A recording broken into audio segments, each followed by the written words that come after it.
Hello, everyone. Welcome to our channel of confession and cheating stories.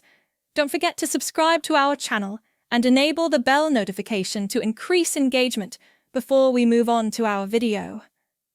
Let's move on to our video. My husband leaves the house early every morning, and I start to feel uneasy. From the outside, everything seems normal, but when I am alone at home, I start to feel more and more uneasy, as if there is a hidden danger inside me. My problem is not loneliness. Rather, it is the presence of my in-laws that causes me the most pain. The more I look at them, the more uneasy I feel. Making prolonged eye contact with an awkward grin was the only thing that was awkward at first. The blank stares and silence made me feel heavier and heavier. It all started one morning when my husband left the house. I was in the kitchen making breakfast when I heard footsteps behind me. I shivered as if someone was coming. When I turned to face them, I saw a strange look in their eyes. I felt cold, but I didn't try to understand why. "I was thinking about something," they finally said in a low voice. I was uncomfortable with the way they looked at me and the tone of their words. I hurried out of the room, saying that my boyfriend was leaving town for work that evening. The restlessness I described returned when I was alone. I felt more comfortable at home when they weren't around, but whenever I was here alone, the feeling that something was going to go wrong overtook me. I tried to sleep, but the discomfort kept me awake. My eyelids were heavy. Finally, I fell asleep, and while I was in a deep dream, I felt a hand caressing my face. My eyes suddenly opened, and at first I couldn't understand what had happened. I thought it might have been my hair or a corner of the blanket touching my face, but I realized that there was a shadow over my head. When my eyes finally fell on that shadow, my mother-in-law was standing there looking at me. I froze for a moment as my eyes widened in surprise. My breathing became shallow and my heart began to beat rapidly. My body seemed to be immobilized, but I quickly turned my head. I didn't know what to do. I had no idea what they were aiming for, what they were thinking, or why they were standing there. They stood silently at the foot of my bed for a while, apparently unsure of what to do.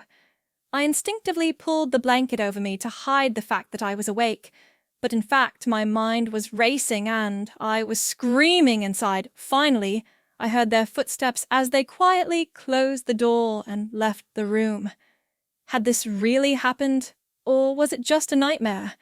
Even I couldn't believe it. Is there anyone I can tell? I mean, who would trust me? What if I wasn't taken seriously? So many ideas were running through my head.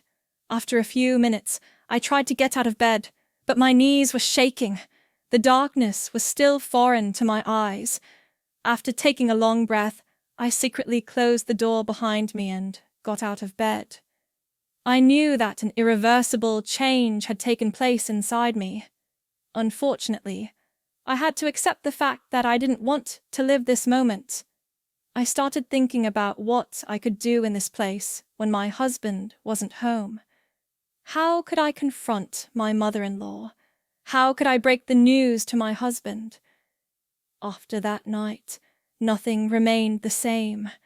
Every morning when I woke up, my mother-in-law's face seemed to stare at me, and I could feel the same uneasiness seeping into me. One morning, as my husband was getting ready to go to work early again, I heard my mother-in-law's quiet footsteps echoing in the hallway. I realized they were watching us out of the corner of my eye. To calm the nervous energy building up inside me, I went into the kitchen and started preparing breakfast. But I was not alone. I heard footsteps behind me. They sat at the table and silently watched me cutting cheese.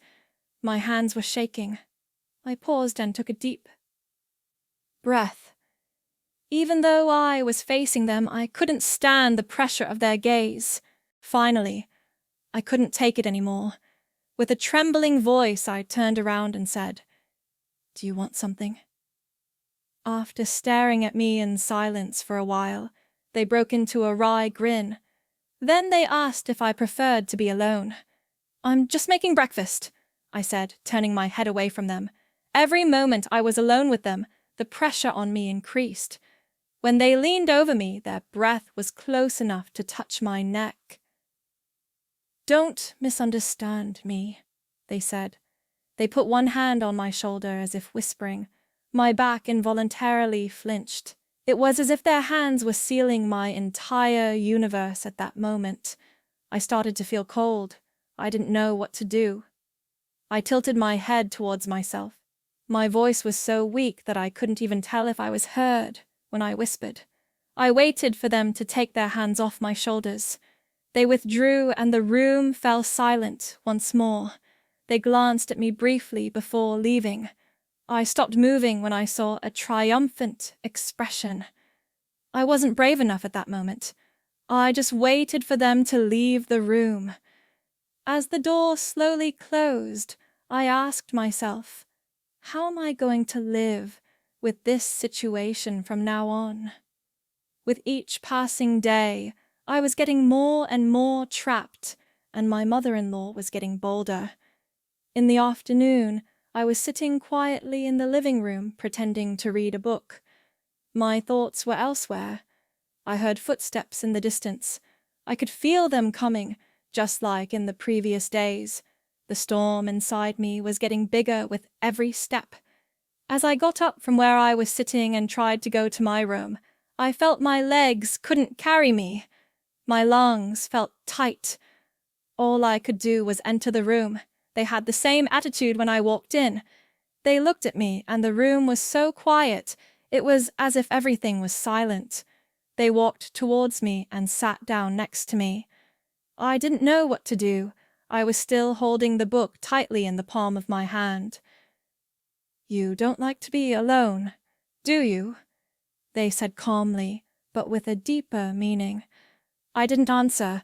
I just bowed my head. They could already feel the attraction in my gaze, but I didn't want them to realize it by looking at their faces. As before, they put one hand on my shoulder. This time I didn't pull back, and my pulse quickened. But from the outside, one thing was clear. They were as confident as ever, but I was trying not to fight back. When they touched my back lightly, I felt a shiver down my spine. I knew something had changed in that contact. I felt weak, like I was too weak to fight. Their breath caressed my skin because we were so close. When I closed my eyes, the space between us completely disappeared in the stillness of that night. My father-in-law's behavior changed after that evening. I had the impression that something had been released and dissolved, as if the invisible barrier between us had been completely broken down. I could see it in the way he looked at me, in his eyes, and in every move he made. It was no longer possible to manage every moment in a quiet house. Mornings were different. As soon as my husband left for work, I could feel my mother-in-law's presence. I was always aware of their next course of action.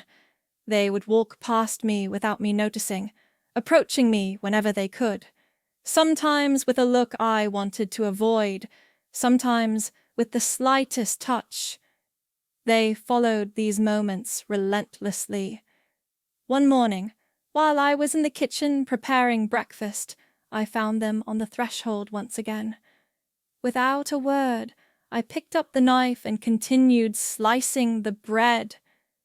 But I could feel their hands on my shoulder, their breath on my skin. This time they didn't even remove their hands. This was a more daring approach than before. It was a challenge. I lowered my head and kept working instead of looking at them. At that point, they took another step. The space between us disappeared completely. They grabbed me around the waist and pulled me to them. "Now there is something else between us," they murmured softly. This time I felt their determination in me and the knife fell to the ground. I realized deeply that I had no control over the situation and that it would be pointless to try to fight them. After dinner, I closed my eyes once more and asked my husband to send his parents away from home so that I wouldn't have to deal with their mocking glances. I found the strength to speak, but my husband still couldn't grasp the message in my gaze. "What's wrong with my parents?" they asked me. My heart started beating faster. "I don't like their behavior. It makes me uncomfortable living in the same house with them.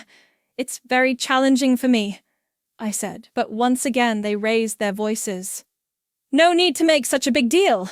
You can't send my parents away," they shouted, their eyes flashing with anger.